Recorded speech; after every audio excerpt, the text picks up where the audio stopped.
Ladies and gentlemen, so Democrats have given up and returned back to Texas, and it has gotten worse. We got to talk about what just happened. So, Texas Senate has officially passed the new U.S. House maps as Democrats now storm out of the chamber because they're so mad. So, they storm out after returning back. The vote is finally across. Now, all it needs is House approval, and the Republicans will pick up potentially 5 U.S. House seats. So they are finally playing to win. Now, this is the moment that it happened. Democrats in Texas get pissed off at the fact that it's over. The runaway Democrats have surrendered. And now there is a new U.S. map that will now be beneficial to the midterms for the Republicans and for Donald Trump. Thank you, Mr. President. I know that there's been a lot of discussion. That's still coming forward today. Everyone has different. Here they are. Here they are. The moment that it happened, they're just all walking out because they are mad as Texas just became way more red. And now the House will have 5 additional Republican seats. And boy, oh boy, look, the gerrymandering. This all started with Democrats. Democrats were the ones that started this, and Republicans finally played the game, and they just won. As most of these guys now forced to return back to the crib. Breaking. Republicans win the Texas House. Texas House Democrats will now be returning to Texas for Greg Abbott's special counsel, where the new U.S. House maps will be passed. Democrats cave again. We're about to have 5 more Republicans in the U.S. House seats. Ladies and gentlemen, hilarious time to be a Democrat. They tried their best to run away. They tried their best, but they have failed. Let's take a look at how it's all being covered here. The plot thickened in Austin today as the redistricting battle moved into the Texas Senate now, with Democrats in the Senate also walking out. 9 of the 11 Senate Democrats leaving as the chamber started debate on a highly controversial proposed new congressional map that Republicans are pushing. That map would move Texas voters around into different congressional districts with the aim of flipping up to 5 Texas congressional seats from Democrats to Republicans in next year's midterm elections. Now, the walkout by the Senate Democrats today was mostly symbolic. Republicans still had enough members present to vote and pass the new map. But over in the Texas House, another day without a quorum because so many House Democrats had left the state that they've paralyzed business in that chamber. But the Texas House Speaker says Republicans won't stop until a redistricting map is passed. If we still do not have quorum on Friday, the House and the Senate will sine die this session, and the governor will immediately issue a proclamation for a second called special session.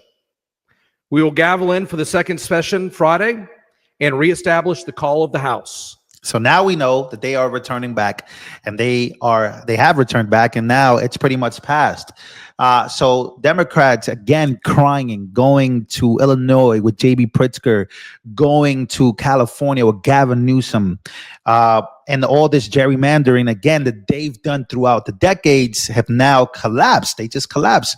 But where is Jasmine Crockett? Now, Jasmine Crockett is the news that I want to get to eventually, because she's nowhere to be found. Jasmine Crockett is probably going to be the one who suffers the most here now that she's already noticed that she's not going to win a now red district. So she's pretty much cooked. She's nowhere to be found. She's gone into hiding. Her staff doesn't even like her anymore. But we're going to get to that in just 1 second. But first, let's actually talk about what just happened here. About Texas Democrats who, again, just lost. They're returning back. But when are they returning to work? Here is Will Kane and a Democrat who is and was running, now returned back. Take a listen to this wild exchange about everything that's going on and how they've accepted that the gerrymandering that they've done for decades have backfired. But when you're winning in Illinois, you're happy to play by these rules. Again, I've condemned all gerrymandering across the country. And in fact, when Democrats had a majority in Congress, they voted to ban gerrymandering in every state, red states and blue states. Do you know how many Republican members of Congress joined them in that effort? Which one? I'm sorry. Which state did you just refer to? I'm asking, do you know how many Republicans joined Democrats in the U.S. Congress to ban gerrymandering? All the Democrats voted for it. 0 Republicans voted for it.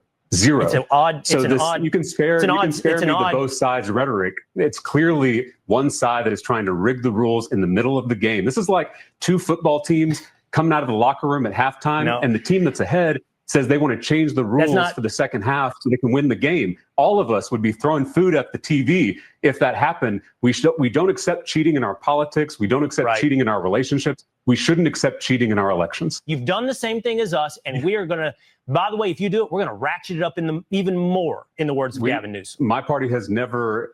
Yeah, so again, this guy is trying to frame this as if the Republicans are the ones cheating. But what's so sad about this is he's not taking into accountability that they are the ones who started to do this. They've done this to Illinois. They've done this to California. They've done this to New York, which is why New York City is the way it is. So what's the actual truth here? Well, Will Kane responds to him by him trying to troll and edit this video up because he was getting cooked here. Oh, James, trolls distorting the interview is one thing, but you were there. I respectfully gave you 10 minutes and the entirety, and an eternity, excuse me, in cable news, which is an eternity. And in all that time, you had no answer to why you've abandoned your job. You can take the flag to the IL, but you still cut and run from Texas. And not only that, he again has accepted that the Democrats have gerrymandered, but all of a sudden they want to change the rules. They're the ones who want to change the rules. You can't gerrymander all of a sudden. Now it's the worst thing possible after you guys have benefited from it for decades now, which is why some of these states are going to continue to be blue no matter who. But again, the big news here is breaking. The Senate in Texas just passed their new map. They eliminated 5 Democrat seats, including Jasmine Crockett. Again, they're so sad to be returning back. They're so sad. They're heartbroken. Look at them. They're heartbroken. Oh, no. Oh, no. We got to go back.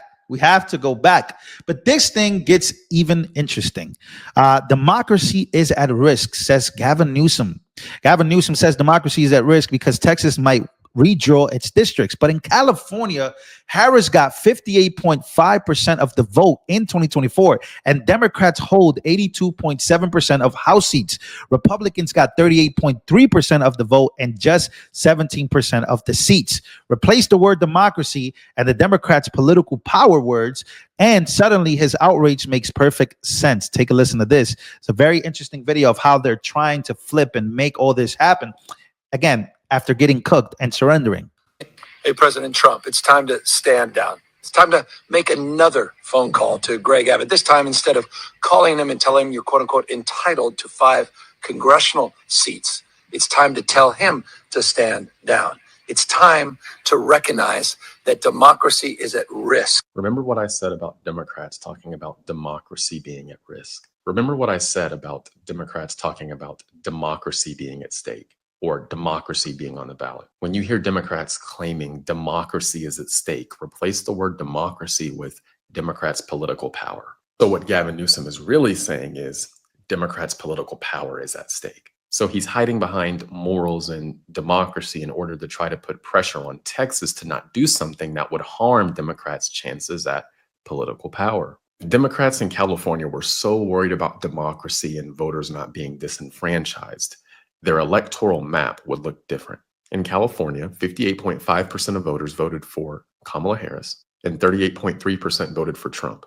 Now, if you go to the U.S. House of Representatives, 82.7% of those representatives are Democrats. Only 17.3% are Republicans. The Democrats get 58.5% of the vote, but they get 82.7% of the representation in Congress. That is not by accident. And now he's talking about adding more seats, which would then move Democrats' representation to 92.3%, and Republicans' representation would be 7.69%. Republicans would have 4 out of 52 seats, even though Republicans have almost 40% of the vote. But let's let him continue. Founding fathers, 249 years. We're not going to sit back passively. We're not going to sit back and watch you light democracy on fire. We will fight fire with fire. Translation, we're not going to sit here and let you destroy Democrats' federal political power. So we're going to fight fire with fire by making sure that 93% of representation in the state goes to Democrats and only 7 goes to Republicans to make sure that we can win on the federal level. He's not worried about democracy. He's not worried about being virtuous. He's worried about winning. If they were so virtuous and so worried about voters being disenfranchised and democracy, they wouldn't have one of the most partisan-leaning district maps in the United States. In the whole entirety of California, enough said. Just look at the redistricting that they've done throughout these big blue states. Voters being disenfranchised has been happening for a very long time in these states. So again, what is the whole Texas dilemma about? Oh, you can't do it. You can't do it. Why? Well, because it's going to hurt us and the fact that we're just not going to be able to do what we need to do to have these House seats. So Republicans have chosen to play the same game that the Democrats have been playing for this time.